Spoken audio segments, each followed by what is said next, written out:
Oke, kita ketemu lagi buat ngebongkar satu sumber menarik buat Anda. Hari ini kita bakal bedah buku judulnya The Cheat Code dari Brian Wong. Brian Wong. Kalau Anda belum kenal, dia ini semacam anak ajaib lah di Silicon Valley. Umur 19 tahun, udah bangun perusahaan teknologi dari nol. Betul. Dan itu konteks yang penting banget.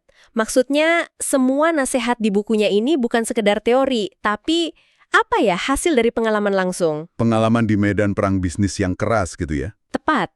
Dia bersaing dengan raksasa-raksasa industri. Jadi setiap cheat yang dia bagikan itu bukan cuma tips motivasi, tapi strategi bertahan hidup yang udah teruji. Nah, dari puluhan cheat di bukunya, kita mau fokus ke satu yang kelihatannya paling dasar, yaitu cheat 64. Write it down. Tuliskan saja. Jujur, pas pertama baca, saya mikir, serius nih, nasihatnya cuma suruh nulis doang? Kayak nasihat ibu kita dulu ya. Persis. Tapi ternyata di balik kesederhanaan itu, alasannya dalam banget. Kenapa sih sesuatu yang sesimpel ini bisa dianggap sebagai pengubah permainan sama dia? Karena ini fondasinya. Fondasi dari hampir semua hal lain. Kejelasan, ingatan, dan kapasitas mental. Wong berargumen kalau banyak orang pinter itu gagal bukan karena idenya jelek. Terus karena apa? Tapi karena idenya itu terjebak aja di dalam kepala mereka sendiri. Bentuknya masih berantakan. Nah, itu dia. Soal kejelasan. Pernah nggak sih Anda punya ide di kepala yang rasanya, wah, jenius banget, visioner? Bakal ngubah dunia. Iya. Tapi pas coba dijelasin ke orang lain, kok malah jadi, belepotan dan nggak ada yang ngerti. Saya sering banget begitu. Tentu saja, itu pengalaman universal. Dan penulis buku ini bilang, ya itulah gunanya menulis. Kalau ngomong kan gampang, kita bisa muter-muter berjam-jam tanpa benar-benar menguji ide kita. Bener. Tapi menulis itu memaksa kita jujur. Saat Anda harus nuangin ide ke 1 atau 2 halaman tulisan, semua lobang, semua kelemahan, Langsung kelihatan ya. langsung kelihatan. Nggak ada tempat buat sembunyi. Tapi kadang, jujur aja, proses nulis itu malah bikin tambah pusing kan? Saat dituang ke kertas, semua kelemahannya malah jadi kelihatan nyata dan... Bikin minder. Nah, bikin minder sama ide sendiri. Pernah merasa begitu? Justru itu intinya. Penulis ini secara nggak langsung bilang kalau proses menjadi jernih itu adalah dengan menghadapi keruwetan itu di atas kertas. Oh, oke. Jadi jangan dihindari. Jangan dihindari, menghadapi pusingnya itu bagian dari proses. Yang menarik itu bagaimana prinsip ini berlaku di level tertinggi. Dia cerita pengalamannya waktu mau presentasi ke Amazon. Oh, yang ini menarik. Ceritain lagi dong. Ternyata, tim di Amazon itu lebih suka proposal tertulis yang super ringkas. Bukan PowerPoint heboh gitu? Bukan, mereka maunya tulisan, idealnya cuma 1 paragraf. Mereka nggak mau terbuai sama kemasan, sama gambar-gambar. Mereka mau substansi.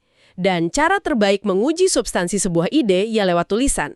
Kalau Anda nggak bisa jelasin ide Anda secara kuat dalam 1 paragraf, mungkin idenya emang belum matang. Wow. Jadi sekelas Amazon aja anti sama presentasi heboh. Ini kan kebalikan banget dari kultur startup yang kita tahu ya. Betul. Yang paling penting itu pitch deck-nya harus keren. Berarti tulisan itu jadi semacam filter pertama ya? Kalau nggak lolos di tulisan, ya udah nggak usah lanjut. Tepat. Penulis menyebut ide yang cuma diucapkan itu keruwetan di udara. Saya suka istilah itu. Ide itu kayak asap. Kelihatan ada tapi nggak bisa dipegang. Begitu ditulis, dia jadi benda padat. Tepat sekali. Tulisan mengubah sesuatu yang abstrak menjadi konkret. Oke, jadi soal kejelasan ide itu satu hal. Tapi ngomong-ngomong soal ide yang buyar, seringnya kan masalahnya lebih sepele lagi. Apa itu? Kita lupa detail penting dari rapat, lupa janji, lupa ide brilian yang muncul pas lagi mandi. Penulisnya bahas soal daya ingat juga kan? Tentu, dan ini poin kedua yang sangat kuat. Mungkin kedengarannya klise ya, tulis biar nggak lupa. Tapi Wong menemukan betapa banyak profesional yang meremehkan hal ini. Dia cerita di bukunya, dia sering banget jadi satu-satunya orang yang sibuk nyatet di dalam rapat. Wah, ini saya relate banget. Kadang di sebuah rapat, rasanya aneh kalau kita satu-satunya yang sibuk nulis. Sementara yang lain cuma ngangguk-ngangguk sambil pasang muka serius. Terus kita jadi mikir, apa cuma saya yang pelupa ya? Tersenyum, padahal bisa ditebak, seminggu lagi pasti ada yang nanya di grup chat. Teman-teman, kemarin keputusannya apa ya? Persis, dan frustrasi itulah yang juga dirasakan penulis. Dia harus terus-menerus ngulang instruksi karena timnya mikir, gampang, pasti inget lah. Padahal enggak. Kenyataannya, otak kita tidak dirancang untuk jadi hard drive. Tapi ada penjelasan yang lebih dalam di sini. Ini bukan sekedar soal biar nggak lupa. Maksudnya? Penulis menjelaskan bahwa tindakan fisik mencatat itu melipat gandakan akses otak ke memori. Oke. Ini bagian yang paling keren menurut saya. Coba bayangkan, saat Anda dengar sesuatu di rapat, Anda menciptakan satu jalur memori auditori. Oke, dari pendengaran. Betul. Tapi saat Anda menuliskannya dengan tangan, Anda menambahkan 2 jalur lagi. 2, apa aja itu? Pertama, memori kinestetik dari gerakan tangan Anda. Kedua, memori visual dari melihat kata-kata yang Anda tulis di kertas. Tunggu, ini keren banget.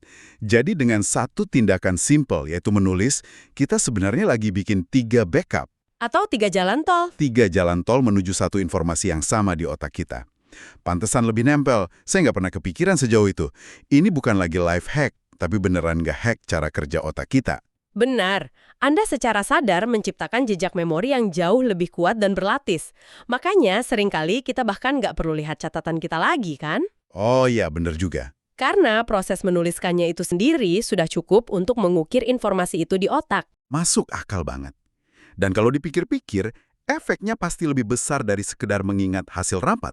Tentu. Dan kalau kita tarik lebih jauh lagi, ini membawa kita ke poin ketiga yang paling transformatif. Membebaskan kapasitas mental. Coba bayangkan otak kita kayak RAM komputer. RAM otak, suka banget istilahnya. Jadi maksudnya, kalau kita nggak nulis daftar belanjaan atau jadwal meeting besok, otak kita itu kayak komputer yang kebanyakan buka tab, gitu. Persis seperti itu. Jadi, lemot dan gampang ngeheng. Pikiran Anda jadi penuh dan berantakan. Anda menggunakan kapasitas mental Anda yang berharga untuk mengingat hal-hal trivial. Hal-hal yang seharusnya bisa dicatat. Betul. Di buku ini ada kutipan menarik dari Eleanor Roosevelt. Pikiran kecil membicarakan orang lain, pikiran rata-rata membicarakan peristiwa. Dan pikiran hebat membicarakan ide. Ya, saya ingat bagian itu. Terus si Brian Wong nambahin versinya sendiri yang bikin saya ketawa. Betul, dia menambahkan dengan jenakah. Dan pikiran yang super kecil membicarakan di mana mereka meletakkan kunci mobil. Aduh, saya kesindir banget sama yang soal kunci mobil. Kita semua pernah. Kemarin saya habis 10 menit cuma buat nyari kacamata yang ternyata nyangkut di atas kepala saya. Jadi poinnya valid banget ya. Berapa banyak energi mental kita yang terkuras setiap hari cuma buat hal-hal sepele? Dan itulah implikasi terbesarnya. Dengan memindahkan atau meng-outsource beban ingatan ini ke kertas atau aplikasi digital, Anda secara efektif membersihkan meja kerja di dalam pikiran Anda. Jadi ada ruang kosong. Tepat. Ruang mental yang kosong itu sangat berharga. Itulah ruang yang Anda butuhkan untuk berpikir kreatif, untuk menghubungkan titik-titik yang tidak terduga, dan melahirkan ide-ide besar. Jadi ini bukan cuma soal jadi lebih teratur, tapi soal menciptakan ruang untuk jadi lebih brilian. Tempat. Penulis memberikan analogi yang sangat kuat di sini. Dia membandingkannya dengan profesi seperti dokter dan pengacara di masa lalu. Oke. Dulu, kehebatan mereka diukur dari daya ingat. Harus hafal ribuan detail kasus, gejala penyakit. Benar-benar. Sekarang, ada database digital, ada Google. Mereka bisa memindahkan beban ingatan itu. Hasilnya, mereka bisa fokus ke hal lain.